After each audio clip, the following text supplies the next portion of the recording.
निजी स्कूल संचालकों ने स्कूल शिक्षा मंत्री के बंगले के बाहर शांतिपूर्ण तरीके से प्रदर्शन किया। निजी स्कूलों की मांग है कि मान्यता के लिए जो पोर्टल बंद किया गया है उसे दोबारा चालू किया जाए, जिससे कि वो अपना स्कूल चालू कर सके।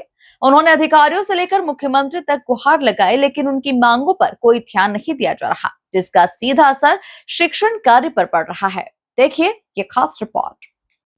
मान्यता पोर्टल में सरकार द्वारा जो खुद जारी किया गया उसमें खुद इतनी सारी विसंगतियां हैं। उस मान्यता पोर्टल में स्पष्ट लिखा है कि अगर आपके स्कूल में 50 बच्चे हैं तो एक शौचालय की आवश्यकता है, एक बालक और एक बालिका के लिए। लेकिन जब मान्यता पोर्टल पर हम आवेदन फिल करते हैं तो उसमें 6 से कम अगर हम लिखते हैं तो वो मान्यता पोर्टल उसमें एक्सेप्ट ही नहीं करता।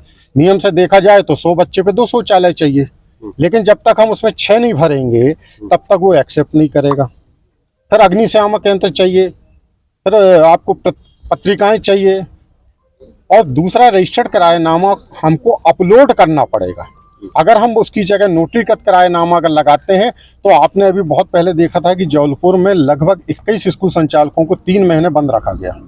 जो एक डर संचालकों के मन में था कि अगर हमने पोर्टल पे गलत जानकारी दी, पोर्टल मतलब ऑनलाइन में गलत जानकारी दी, जो सिर्फ सरकार बस नहीं कोई भी देख सकता है और कोई भी वो जानकारी मांग सकता है, जो वो डर के कारण अधिकांश स्कूलों ने जिसके रजिस्टर्ड करारनामा नहीं बन रहे थे उन्होंने आवेदन को खोलना उचित नहीं समझा, क्योंकि उसमें साफ स्पष्ट लिखा है कि अगर आपने पोर्टल को अनलॉक किया आपकी मान्यता स्वतः ही समाप्त हो जाएगी। इसलिए लोगों ने उसको अनलॉक नहीं करा है, और जिनने अनलॉक कर दिया है, जब पोर्टल को उन्होंने खोला और उसमें देखा कि बहुत सारी विसंगतियां हैं तो डर के मारे उन्होंने फिर आवेदन नहीं किया।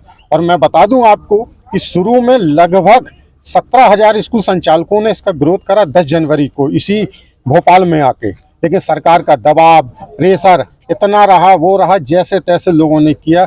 अभी भी लगभग 4,820 स्कूल ऐसे हैं जिन्होंने अनलॉक नहीं करा, जिसमें से लगभग 1,000 स्कूलों ने तो कसम खा ली कि अब हम बंद कर रहे हैं।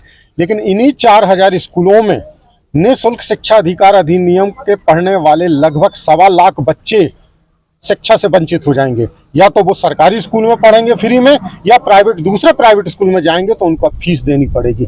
और जो शिक्षा अधिकार अधिनियम सरकार का था कि जब तक आप पूरी शिक्षा पूरी नहीं कर लेंगे उस अधिनियम के अंतर्गत, कि अगर आपने एक स्कूल में एक बार प्रवेश ले लिया है तो जब तक आप 8वीं तक वहां पे पूरी शिक्षा पूरी नहीं कर लेंगे, जब तक आपको ना वो स्कूल वाला निकाल सकता है ना उसको शिक्षा से वंचित किया जाता है। लेकिन ये सरकार तो खुद ही ऐसे बच्चों को शिक्षा से वंचित कर रही है। लगभग 60,000 टीचर, आज 4,000 स्कूल हैं, आप खुद कल्पना करिए। मान लीजिए कि स्कूल में 10 टीचर हैं तो 40,000 तो सीधा होता है, फिर प्यून हो गए, फिर कर्मचारी हो गए, तो लगभग 60 से 65,000 कर्मचारी बेरोजगार हो रहे हैं। सरकार तो रोजगार दे नहीं रही है, जैसे तैसे हम लोग रोजगार दे रहे हैं तो वो आप लोगों से छीन रहे हैं। हम लोगों का भी परिवार वो करता है। 2-2 साल से आप आरटी का पैसा नहीं दे रहे। नहीं हुई मांगे पूरी तो क्या करेंगे?